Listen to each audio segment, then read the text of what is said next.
Breaking tonight, new attention on an issue dominating the discussion since Election Day. With America about to see the start of Donald Trump's presidency and an administration that seems ready and willing to rewrite the rules for dealing with the press. The question now, what does this mean for the media and for the country? Welcome to the Kelly File, everyone. I'm Megyn Kelly. Since announcing his candidacy in June of 2015, Donald Trump morphed into a national phenomenon, captivating the country, dominating news cycles day in and day out, and creating a white-hot debate about our national media like nothing we have seen in a long, long time.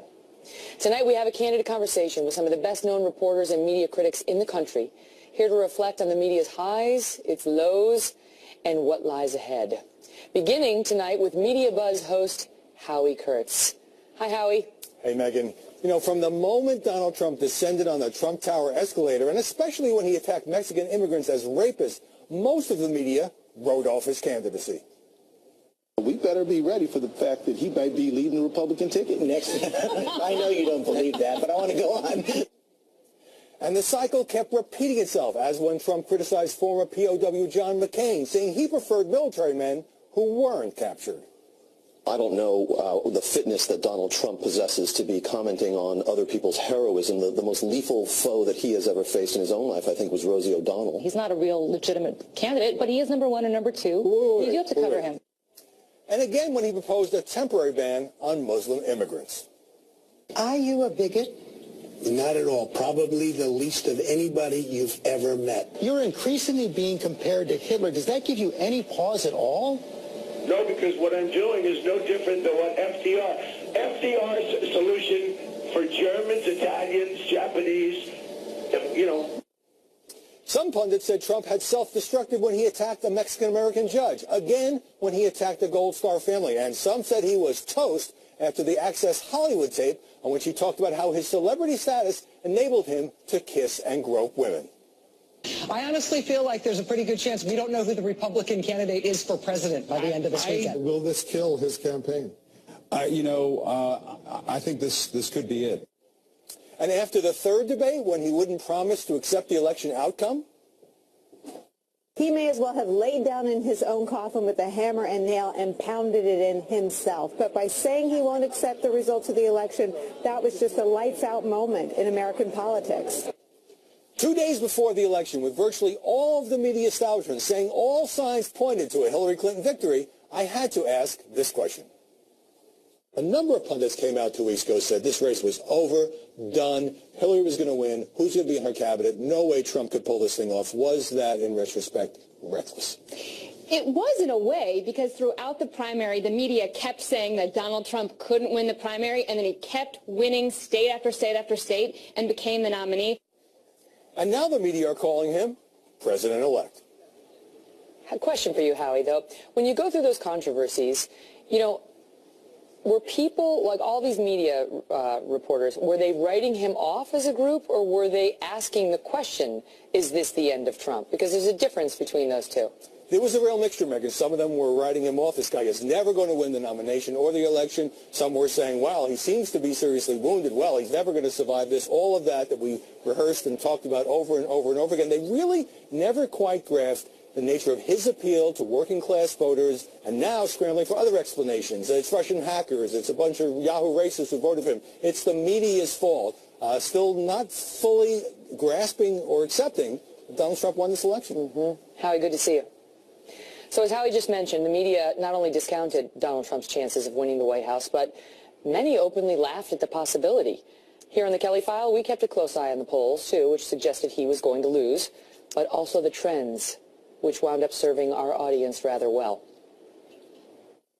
Why didn't they understand what was happening? I think that they would figure it out after the primaries, like, okay, he got the nomination, but then we realized we missed this, right? But somehow, and maybe it was the polling, maybe it was the almighty data that took over, sure, there's some bias in the mix, and it became, okay, well, he can't win the general election. So it's the failure to learn from mistakes, which has to stop now, yesterday. In defense of the press, Molly, we'd never seen controversies like this with a modern-day presidential candidate, right?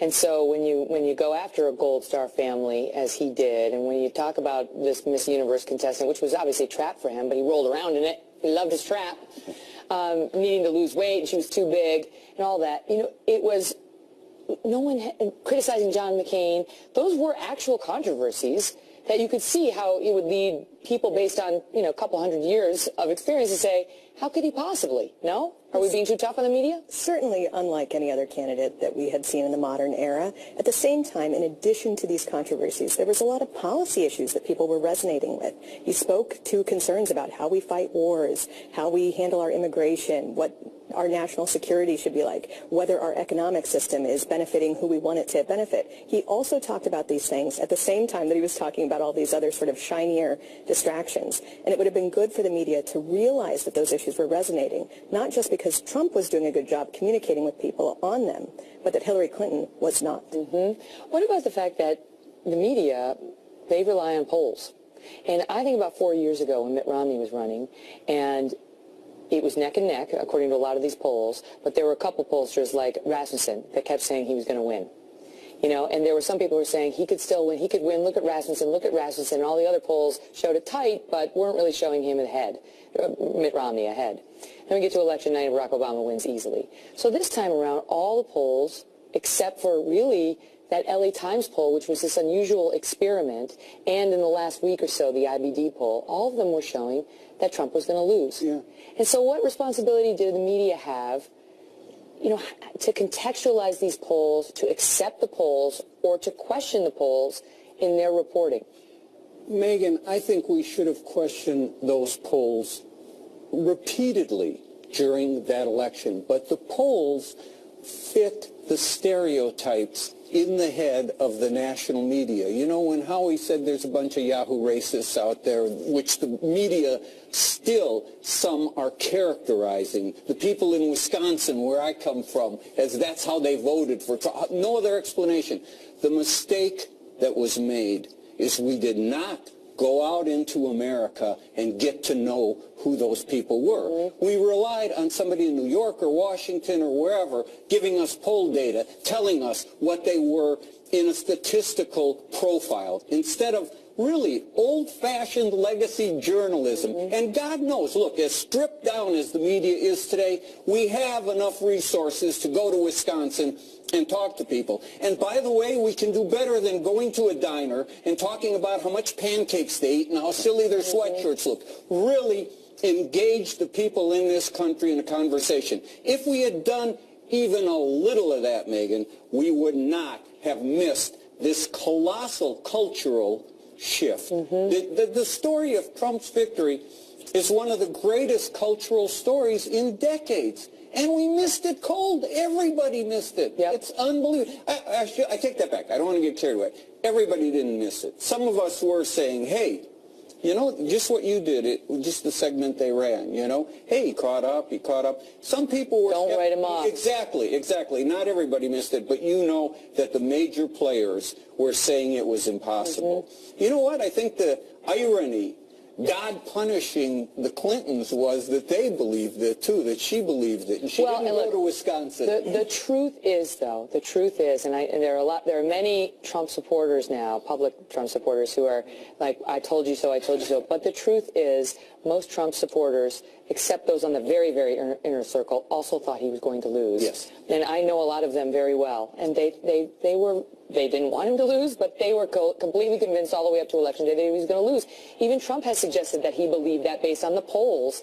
So it's fine for them now to turn around and say, we knew, we had our finger on the pulse, but everybody else was an idiot. But the truth is, the data were suggesting, and the data were wrong. Right. But, you know, you asked the question, should reporters have been more skeptical of polls? And the lesson from 4 years ago was skepticism of the polls could lead people astray. That's right. It was kind of the opposite lesson. But the hidden Romney vote that people were talking about, and people were didn't show up, and the hidden Trump vote did. And it didn't serve Romney's campaign for people to think he had it in the bag. You know, your supporters aren't going to get out in the same way, so it's in nobody's interest. Here's the opposite lesson, but it goes back to what David said, is I've noticed over the years that political reporting has gotten much more poll-focused. It's just taken over because of the advent of data, whatever. Yes. And less man-on-the-street interviews. It became sort of passé in the business, not entirely, right? But so the lesson here is I'm still not at a place where I want to say be skeptical of polls, right? Like we know now in the polling industry. I think people are going to be. I think that ship has sailed. We shouldn't ignore also that the media had a role to play in the failure of these polls. They made it so unacceptable to publicly admit that you were a Trump voter. And you know, one of the few pollsters who actually did a pretty good job with this, his name is Robert Cahaley. He asked people not just who they were voting for, but who their neighbors were voting for. And they were much more forthright when talking about who their neighbors were voting for. Oh, yeah. But here's the interesting thing is I remember talking to people and saying, is there a hidden Trump vote that's not, you know, out there and speaking to pollsters? And you've got this, there's this expert thing that comes off of the sort of pundit class sometimes of, no, that does not exist. Yes. So most people are saying it doesn't exist. Hence the word hidden. That was not the best question you've ever asked. All right. Hey, that's why I'm impressed. Stay tuned. We have a lot more to cover, including ahead some of the administration's closest advisors recently raised new questions about how the incoming Trump administration will deal with reporters during his 4 to 8 years in office. What that means for you, next. Well, almost from the start of his campaign, Mr. Trump made it clear that he would run against the media. And while he has softened that message the tiniest bit since Election Day, some of his closest advisors are saying things need to change. House Speaker Newt Gingrich, the former House Speaker, suggested that President Trump could just do away with presidential news conferences, telling USA Today, quote, "The news media so totally disgraced itself in this election. If I were Trump, I would just say no. And if the White House Correspondents Association doesn't like it, I'd say fine, disband." Back with us now, Howie Kurtz. How about that, Howie? Just disband. Just disband. But you know, Megan, Donald Trump won the presidency in part by doing hundreds of interviews and holding raucous news conferences. And while making himself endlessly available, he constantly castigated the press. There's great dishonesty in the media, and I didn't see it to the same extent with the financial media. You know, I've only been a politician now for 3 months, but they don't want to cover me accurately. I see such dishonesty. They have a couple of sites like Politico. It's totally dishonest. At the same time, Trump has weaponized Twitter, often using it to attack news outlets and journalists by name. The messages to his 17 million followers inevitably amplified by the media. The president-elect recently fired off these tweets. Has anyone looked at the really poor numbers of Vanity Fair magazine? Way down. Big trouble. Dead. Graydon Carter, no talent, will be out. And just watched NBC Nightly News. So biased, inaccurate, and bad. Point after point. Just can't get much worse, although CNN is right up there. Now, some key Trump advisors are suggesting he may rely more on social media as a way of circumventing and dissing the press corps based at the White House. Newt Gingrich would shake up the prime seating for major news organizations. I don't remember if the number is 850, but a substantial number of members of the White House Correspondents Association. Right. Maybe you'd rotate the seats around among all of them. Interesting academic exercise, but, you know, we know that you're not a big fan of mainstream media. We saw that when you ran for president 4 years ago, so it sounds to some people like, well, you're kind of trying to take some revenge or marginalize the pillars of the establishment. Well, I am trying to marginalize it. Yeah. I mean, you acknowledge it. He acknowledges it. Reince Priebus, Trump's incoming chief of staff, said the Trump team is even reconsidering the daily opportunity for reporters to question the White House spokesman. I think that many things have to change. And, you know, even looking at things like the daily White House briefing from the press secretary, I mean, there's a lot of different ways that things can be done. Abolishing or curtailing those briefings would amount to a frontal assault on the media by severely limiting access to the one person whose job it is to speak for the administration. Howie, thank you. Joined again now by Molly Hemingway, Jim Rutenberg of the New York Times, and David Zerowick of the Baltimore Sun. Great to see you. So, and Molly of the Federalist.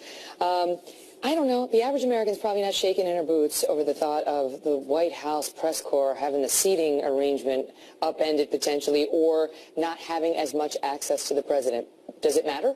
It does matter, and the media are in a real quandary here. I mean, they put their entire credibility on the line, openly campaigning for Hillary Clinton, openly disdaining Donald Trump, writing that they should throw out the textbook manual that says to be objective and instead to be overtly some hostile. Literally argued for that. Yes, some literally argued that here at this table. Well, Jim didn't say we should be. That is not an accurate. No. Colin, but you finish your point and I will get to that. And so they put that credibility on the line, and then they lost. And so it's very difficult to know where things go forward. It's very important to have a press that can be trusted to hold people accountable and to ask questions. Those daily briefings are a very important way to accomplish that. But the credibility of the media is at an all-time low. I mean, there was something earlier this year showing that only 6% of Americans have a great deal of trust in the media. Now, we're in the truth-telling business, so if we don't have that trust, that's a major problem for us. We got those 6.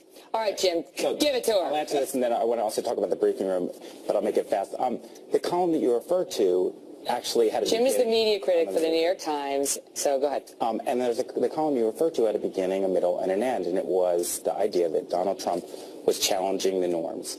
And it raised a lot of questions up top, including where does the old rule book fit in? And where that column concluded, which I think stands now, is journalism shouldn't measure itself against one campaign's definition of fairness. It is journalism's job to be true to the readers and viewers and true to the facts in a way that will stand up to history's judgment. And I think that stands. As for the briefing room, the American public will not care if we lose our seats. I get that. I used to sit in that briefing room. But the reason, and maybe David can speak to this too, that the seats were left in the press's control was so it wasn't seen that a White House was playing choosing favorites. who was playing. Now, that's right. Mr. Gingrich talked about rotating reporters around. I don't want to speak for the Correspondents Association. Maybe that would be something they would consider. It's not going to, I mean, that's not going to have a whole heck of a lot of effect. But if there aren't daily press briefings, or if there's just a general attitude of withdrawal from the press and the unwillingness to provide access to reporters and going direct to consumer, as Donald Trump likes to do, eliminating the questioner, the media, what effect does that have? Well, first of all, let me address the thing. Yeah, yes, exactly. That's the name of my column. That's the word. Mediator. No, I think Jim's point is fair about getting all the way through. But in the media world we live in, I think a lot of people didn't get through. And I think a lot of people on the left took that as a license to say, I have a moral obligation as a citizen to bring this man down. He's dangerous. I would love to have that much influence. I don't, if they read the whole column. I'm not saying it was righteous that they took that, but they did. And I saw that license and they ran with it, and they became advocacy journalists. And honest, what was so upsetting to me was to see the legacy values of fairness, proportionality, equal treatment thrown out the window because this guy was considered such a hideous and dangerous guy.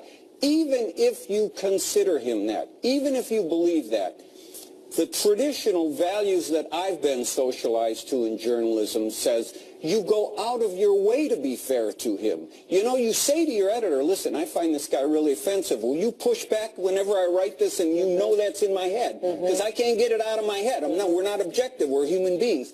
That's our job.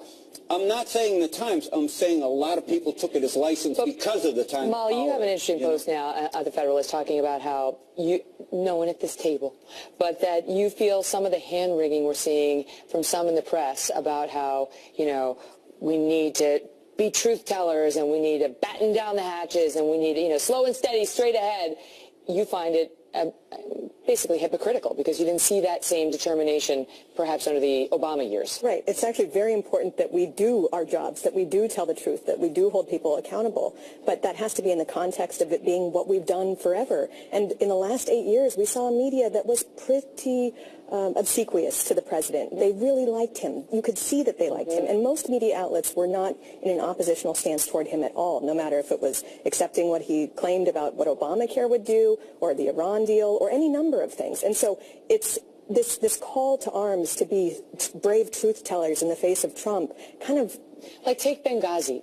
Can you imagine if Benghazi happened on the watch of a President Trump? Do you think the mainstream media would be as quick to move on from it or want to dismiss it the way they did when it actually happened? Even more so, think about how that was used as an excuse to put our First Amendment values on the table. We had the President and the Secretary of State questioning the First Amendment, whether you should be free to say what you want about a religion. You had videos going out saying, in this country, we don't disparage other religions. Actually, we do. All the time. We take it as a point of pride that you are able to do that. And there wasn't a lot of hand-wringing about the dangerous threat to free speech and religious freedom that posed. So when you now hear people say, oh, Trump is a big danger to free speech, it's like, well, where were you for the last 8 years? Well, first of all, I think some of this, of course, is valid, and plenty of it is, but some of it, I think, there's an element at times of where you stand is where you sit. Is that the cliche that, so if you have a certain outlook, then you're not hard enough on Trump, you're not hard enough on Hillary. I mean, Ask Hillary Clinton voters what they think of the press coverage, and they'll say something different. But you're right that the same standards have to apply all the time. And in terms of President Obama, look, he was a threat at times to press freedoms. My newspaper editorialized against him about that. We'll get to him in a minute. But one thing is that you did have Mr. Trump, who had a blacklist against reporters. There were things we had. Well, may I submit to you that Barack Obama had a blacklist against reporters who happen to work at this news channel as well? Well, he you tell me. Either. I'm on the Never once.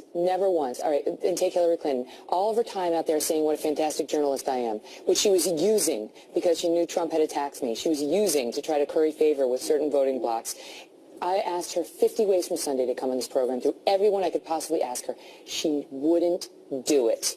And the reason, I think, was she was scared, but also her team didn't want to legitimize Fox News. And yet, people who didn't call her out at all are now shocked and horrified that Donald Trump might not sit with certain news reporters or organizations. I loved it that you called her out. Can I say one thing about Trump and dealing with the press? Yeah. It's not going to be pretty. He told the New York Times they're going to be happy. I've been saying all along, no, they're not. He has a model between television and social media. He found this sweet spot in this era of transition. He can use TV great when he does live TV, and he has this voice, a 70-year-old man with the perfect voice in Twitter. It's snarky, it's nasty, it's ugly, and it resonates. He doesn't need the media. Until the media somehow convinces him, you need us, he's not going to use it. He's going to end run it because it's double pleasure. He gets his message directly to people, and he gets to kick the New York Times and CNN and whoever he's mad at in the teeth. I'll steal the final word on this because I did have most of that presidential election without access to Donald Trump. And granted, he wasn't the president. But in a way, it was a gift because I never needed access. And I could just cover him fairly without having to worry about any blowback. I mean, I was going to get blowback, but it didn't matter. And our viewers rewarded us. Our ratings stayed high the whole year. I think people still respond to fair journalism. They understand what's really going on. I think the press still has an opportunity to cover him fairly, even if he does cut off access to them. All right, coming up, ABC News' Dan Abrams faced fierce online backlash after speaking out against the problem of fake news. Why? He's here next. Fox News Channel on Sirius XM. Your favorite shows on Channel 114. Plus every story, every 15 minutes. Fox News headlines 24/7. Channel 115.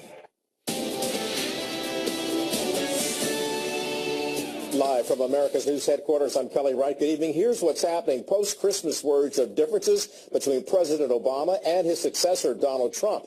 The president says in a podcast hosted by his former advisor, David Axelrod, that he's confident he would have won a third term if he had run against Mr. Trump.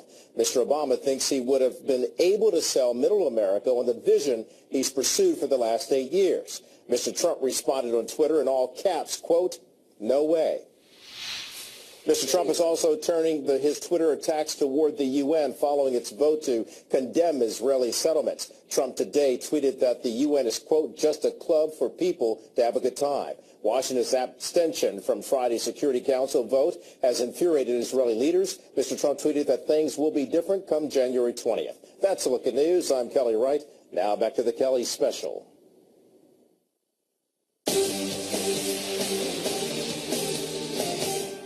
Well, as we've already seen this year, fake news can have some very real and even violent consequences, like when Edgar Welch allegedly fired shots inside of a D.C. pizza place. The suspect was there allegedly investigating what's come to be known as Pizzagate, a conspiracy theory that was circulating online about a child sex slavery ring involving Democrats run out of the restaurant Comet Ping Pong.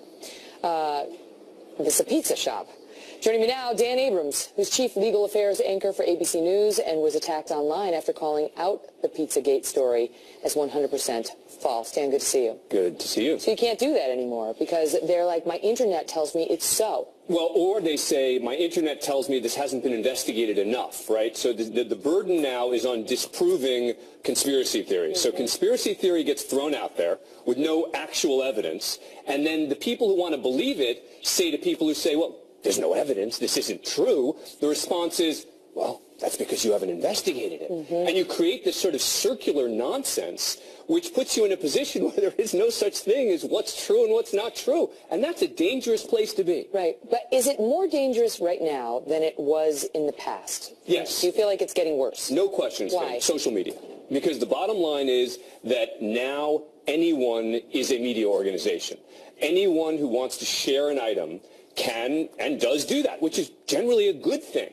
The problem with that is that there's not a filter. Now, some people would say, well, the filter used to be terrible. The mainstream media filter was garbage. Well, it was better than this. And when I say this, I mean no filter at all, which is anything gets thrown out there, anything, people on Facebook. I mean, you watch some people and you say, where'd you get this information? Well, I saw it on Facebook. Well, and you know, there's a fake article about me getting fired a couple months ago. I'm sure there was. Fired, like, oh, I was fired.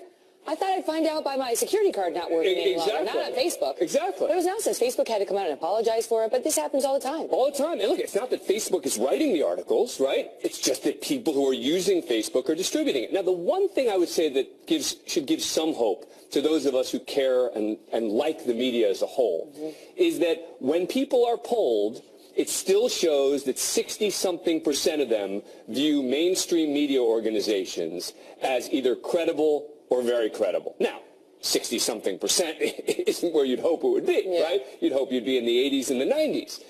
But it's, high 60s, which says that there's only a minority of people who say, I can't believe anything that comes from the mainstream media. The mainstream media has problems, real issues, but it's not that you can equate mainstream media coverage with fake news. So what do you think? I mean, we were just talking with our panel, but what do you think in the era of Trump, a journalist's challenge is going to be? How do you cover him? That's what everyone asks. Well, look, you cover him the way you cover anyone else. The problem is twofold. Number one, he has such disdain for the media. And when I say for the media, for anyone who criticizes. That's right. Right? If you criticize Donald Trump, you're the enemy. That's why I keep saying the New York Times is not going to be happy. Yeah. And Donald Trump is not going to be happy with them either. That's right. But look, this is great for the New York Times, by the way.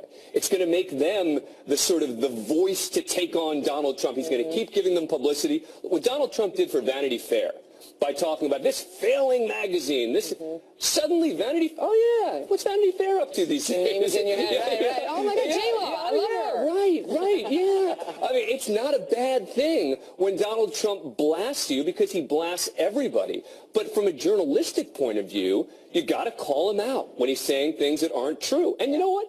If he attacks you, if he insults you, I don't think it's a journalist's responsibility to just sort of sit there and go, well, Donald Trump is attacking me, and I'm not going to say anything. Honestly, I think the way you handled the attacks was ideal. I think that you sort of serve as the model. And I don't say that because we're here. I'd say this to someone else who'd asked me. And the reason for that is because you got to walk a line between not letting it impact you and saying, I'm still going. I'm still going to attack him. I'm still going to challenge him, but I'm not going to do it any more than I would have. That's right. If this hadn't happened. I'm going to be fair. But I will say, just for the record, it can't be, as much as he came after me, that causes a real danger in people's lives. It did in mine. I work for a news organization that has a lot of money and hired me guards, and I was safe. But if he did this to somebody who wasn't in such a fortunate position, it would have real First Amendment implications. And we as media people need to keep an eye on that. That's not fair to the individual reporters. Oh, and just as important as that is this idea that suddenly you're going to start punishing certain media organizations because they publish things you don't like. I mean, the Washington Post getting banned from covering the Trump campaign. What? Right. I mean, that is complete. But it happened time and time again. It started with Des Moines Register, and down the line it went without many people complaining. And then, now it's a slippery slope. But that's a constitutional violation. Absolutely. That's not right. Okay. And he is the son of Floyd Abrams, who is the First Amendment expert of them all. He'll be here in the spring talking about his new book. Yeah. Great to see you, Dan. Yeah, good to see you. So even before President-elect Donald Trump takes office, we are hearing warnings that he represents an unprecedented threat to the freedom of the press. But some of these voices were silent when President Obama was going after Fox News. We'll take a little trip down memory lane when we come back.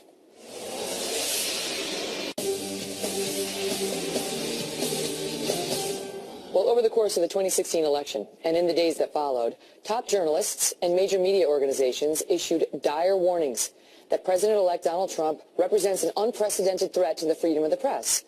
But President Trump would not be the first to find himself at odds with the media. As Howie Kurtz reports, 8 years 8 years we've had of President Obama seeming to have a whole lot of trouble with one network in particular. Look, if I watched Fox News, I wouldn't vote for me either, right? Now he's taking a parting swipe at Fox, lamenting why white working-class voters turned out heavily for Donald Trump. He told a sympathetic publisher, Rolling Stone's Jan Wenner, part of it is Fox News in every bar and restaurant in big chunks of the country. But part of it is also Democrats not working at a grassroots level. Obama did partially blame his own party, but here's what's striking. The president has the world's biggest bully pulpit, but he often portrays Fox as all but drowning him out.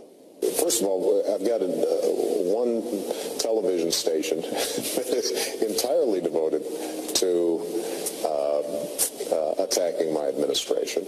I mean, that's a pretty... I assume you're talking about Fox. Well, that's a pretty big megaphone. That view, promoted by former communications director Anita Dunn, who once told me Fox was a wing of the Republican Party, made no distinction between the network's news and opinion programming. Her boss often invoked Fox in defending Obamacare. But you don't have to take my word for it. If you talk to somebody who said, well, I don't know, I was watching Fox News and they said this horrible.